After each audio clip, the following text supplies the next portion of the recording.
안녕하세요. 포토샵 데이트의 김기덕입니다. 이번 시간에 공부해 볼 내용은 옵틱스, 광학이라는 패널에 대해서 공부를 해 보도록 하겠습니다. 자, 먼저 예제 파일을 제가 더블 클릭해서 카메라로로 열어 보겠습니다. 자, 카메라로에 우리가 지금 기본, 곡선, 세부, 색상 혼합, 색상 등급까지 공부를 해 봤습니다.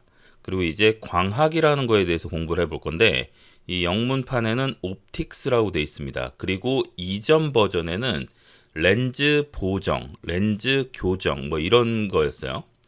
그게 이름이 광학이라는 이름으로 바뀌었습니다. 내용은 똑같습니다.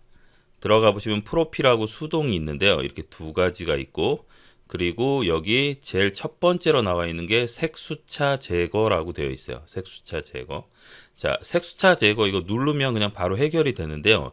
이걸 누르기 전에 색수차가 뭔지에 대해서 한번 간단하게 이론적인 공부를 한번 해보고 시작하도록 하겠습니다. 카메라로에서 광학 패널, 카메라로의 옵틱스라고 하는 패널이라고 했죠.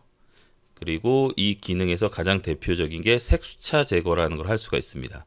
그러면 이 색수차가 뭔지에 대해서 알아야 되겠죠. 색수차. 영어로는 크로마틱 아버레이션이에요. 가끔 어떤 책에는 컬러 아버레이션이라고 써 있는 경우도 있는데요.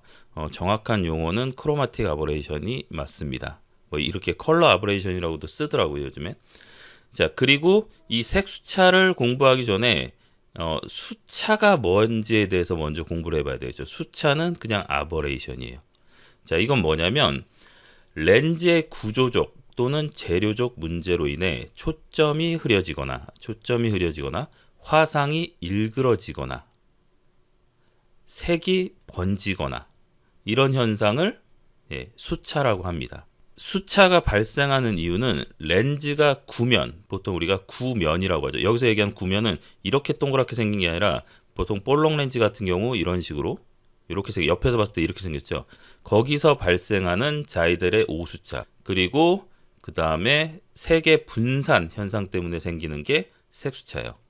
그래서 이 5개의 수차와 색수차는 조금 구조적으로 다르긴 하지만 다 합해서 수차라고 합니다. 그래서 구면 수차, 코마 수차, 비점 수차, 상면 망곡 수차, 왜곡 수차, 색수차 이렇게 돼 있는데, 우리가 보통 많이 접하는 거는 이 구면 수차, 그 다음에 왜곡 수차, 그리고 색수차, 이렇게 세 가지를 많이 우리가 볼 수도 있고 실제로 이것 때문에 문제가 일어납니다. 그래서 이런 것들을 해결하기 위해서 우리가 이제 렌즈 회사들에서 다양한 렌즈들을, 소위 고급 렌즈들을, 소위 비싼 렌즈들을 만들어냅니다. 그래서 캐논 같은 경우는 L렌즈, 뭐 니콘에는 예전에는 ED 렌즈라는 게 있었고 지금은 뭐 N 렌즈 뭐 이런 것들이 있어요. 그리고 또 소니 같은 경우는 G 마스터 렌즈라고 해서 GM 렌즈라고 하는 것들이 있죠.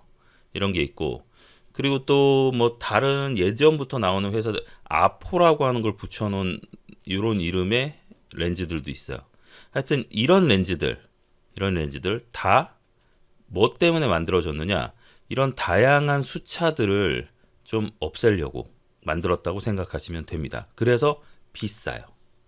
왜냐면 렌즈 안에 비싼 유리, 그리고 비싼 코팅, 이런 것들을 했기 때문에 렌즈 자체가 비싸지는 거죠.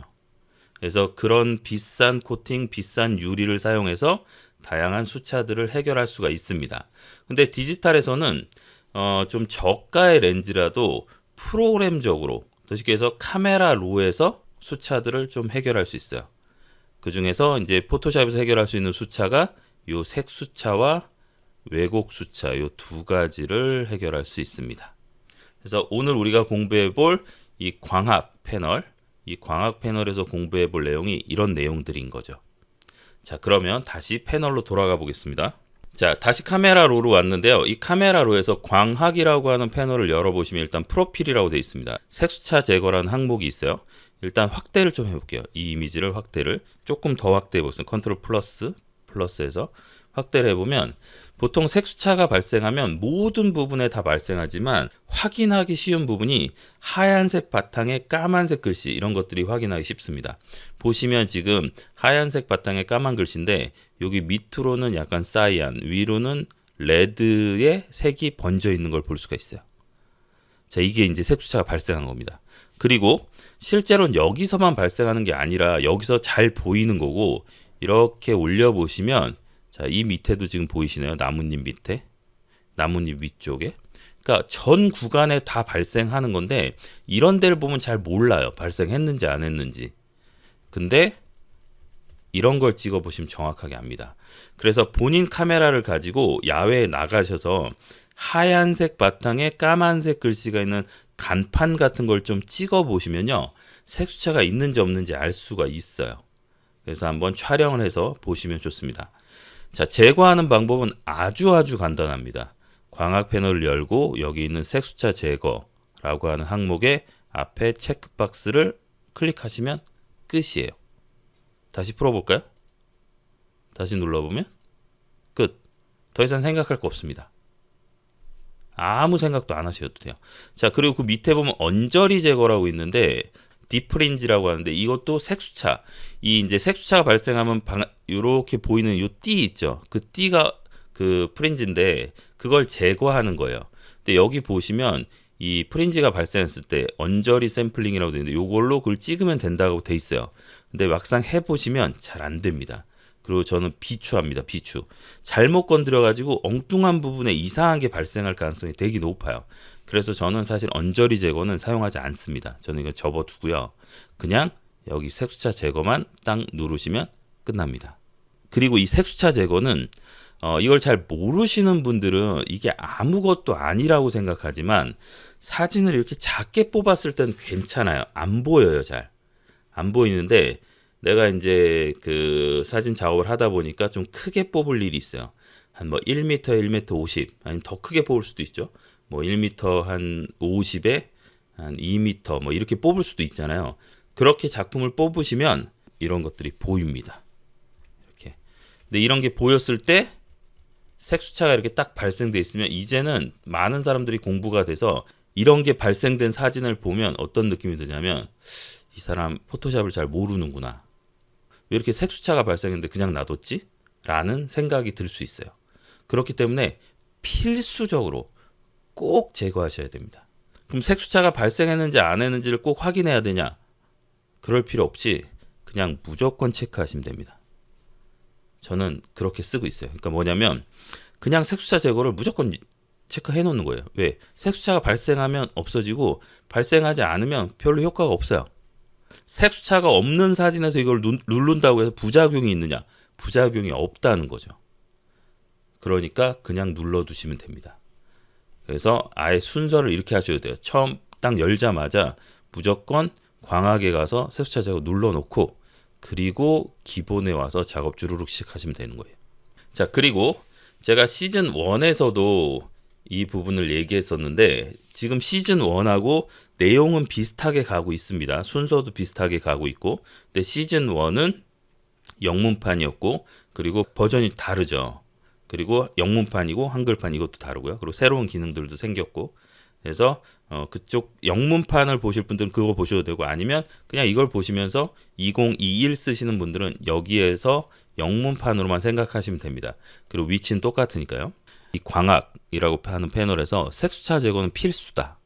그 다음에 프로필 교정은 선택이다. 이런 얘기를 합니다. 자, 프로필 교정을 눌러볼게요. 얘는 컨트롤 0 해서 지금 제가 전체 화면 보기를 했어요. 프로필 교정을 딱 누르는 순간 뭔가 이미지가 요 가운데가 살짝 볼록했었구나 라는 걸 알 수 있어요. 눌러보면 거기가 살짝 들어가면서 전체적으로 이미지가 펴지는 느낌이 있어요. 그래서 이거는 선택이라고 제가 왜 말씀을 드리냐면 렌즈들이 갖고 있는 왜곡들이 있거든요.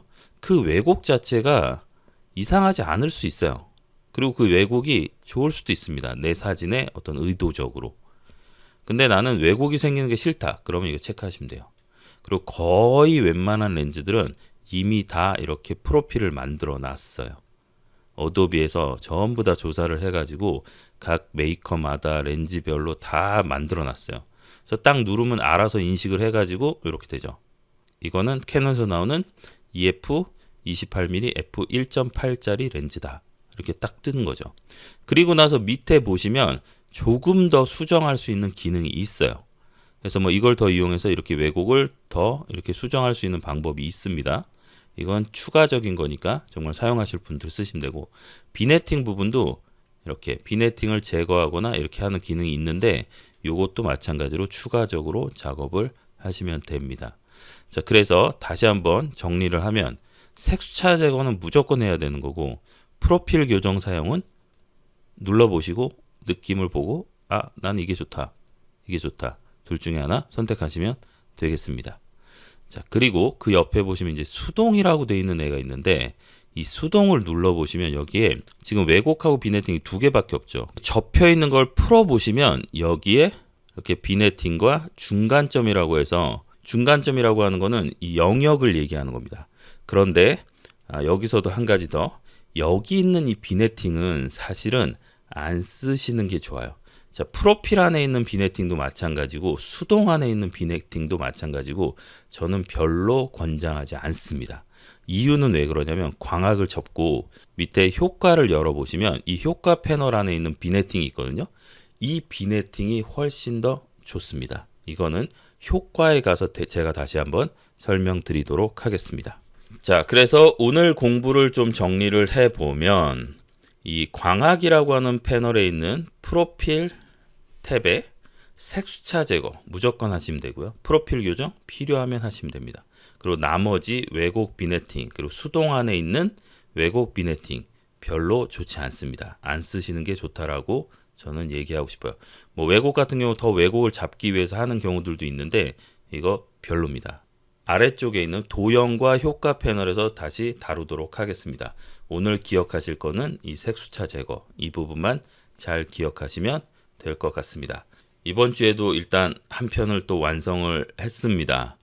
제가 최소한 일주일에 한 편 이상은 올리겠다고 말씀드렸는데, 네, 그 약속 꼭 지키려고 하고 있고요.